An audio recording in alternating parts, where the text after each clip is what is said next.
We now understand that we are a social species, that we need to be around and connected to other people in order to survive and to thrive. We also made the argument that those veterans who proactively go out to meet others and to find ways to serve their communities are more likely to make successful transitions from service to the civilian world. Now we want to provide you with some practical tips and strategies so you're able to go out in your communities and begin building meaningful relationships with others. Let me start by giving you a personal example of how important relationships were in my career search. During my transition, I applied to 34 companies. In 16 of those companies, I just applied online. I was not able to connect with any employees or veterans who worked at these companies. And I ended up getting 0 callbacks for interviews. And for several years thereafter, I received those automatically generated rejection emails, almost as if they were mocking me. In 18 of the companies, however, I was able to connect with a veteran or just a regular employee who worked there. Whether it was through a mutual friend or even just a cold email through LinkedIn, but I was able to meet with them in person. And out of those 18 companies, I was invited in for interviews at 10 of them. And out of those 10, I ended up receiving 3 job offers.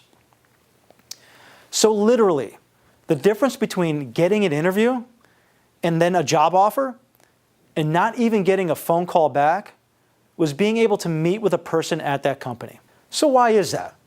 Why was I only able to get an interview at companies in which I was able to physically meet with someone? And it really boils down to one thing, and that's trust. Through my personal engagements with these professionals, I built enough trust with them that they felt comfortable vouching for me within their organization. They trusted that I was reliable, that I was serious about the career path I was pursuing, and that I could transfer my military skills and experiences to the civilian sector. And that I had the potential to be a value add to the company. Trust and reliability are the cornerstones of building relationships. And there are 3 different types of professional relationships that you may develop throughout your careers.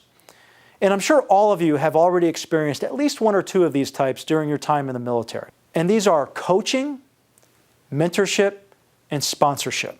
So a coach is someone who simply provides you feedback on a certain subject, like your resume, presentation skills, and perhaps advice on a career path. It could be a family friend, someone you met at an event, and you can actually pay for a career coach. However, the key here is that there isn't any long-term personal or professional relationship with a coach. They provide you some advice, and then you either take it or you leave it. A mentor is someone who provides you with support and encouragement. There is a sustained relationship with a mentor. He or she may provide you feedback over months and maybe even years. A mentor may be earned, meaning you develop the relationship over time, or a mentor may actually be assigned to you through various programs. There are several veteran mentorship programs out there that connect corporate executives with transitioning service members. Now, a sponsor is the gold standard of relationship building. Sponsors advocate and they advance you. Sponsors put their reputation on the line on your behalf. They are the ones who pick up the phone and they vouch for you. Sponsors must be earned. You cannot ask someone to be your sponsor, and you cannot pay for one. Research by the Center for Talent Innovation estimates that less than 17%, or only 1 in 6 professionals, actually have sponsors. And that makes sense if you think about it. You're not just going to put your reputation on the line for just anyone, right?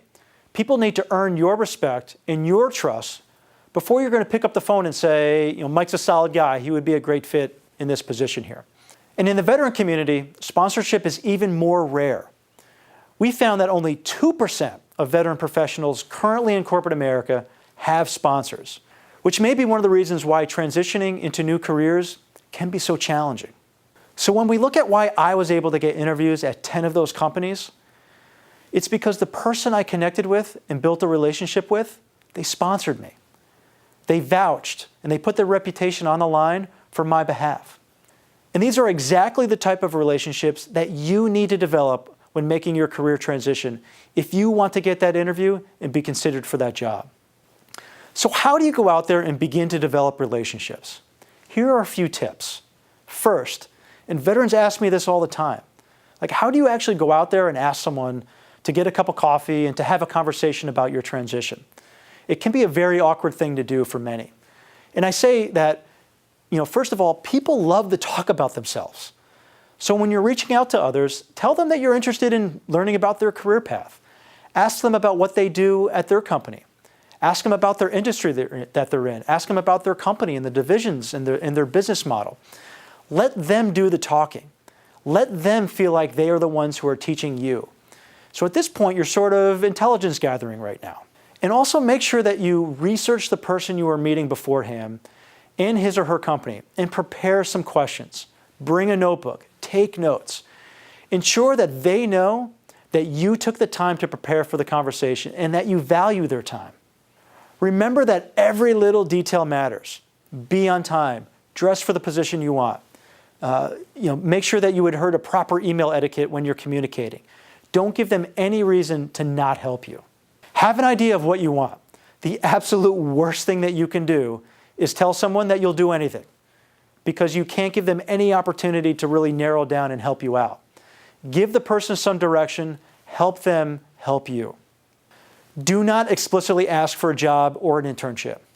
Chances are the person you're meeting with cannot hire you.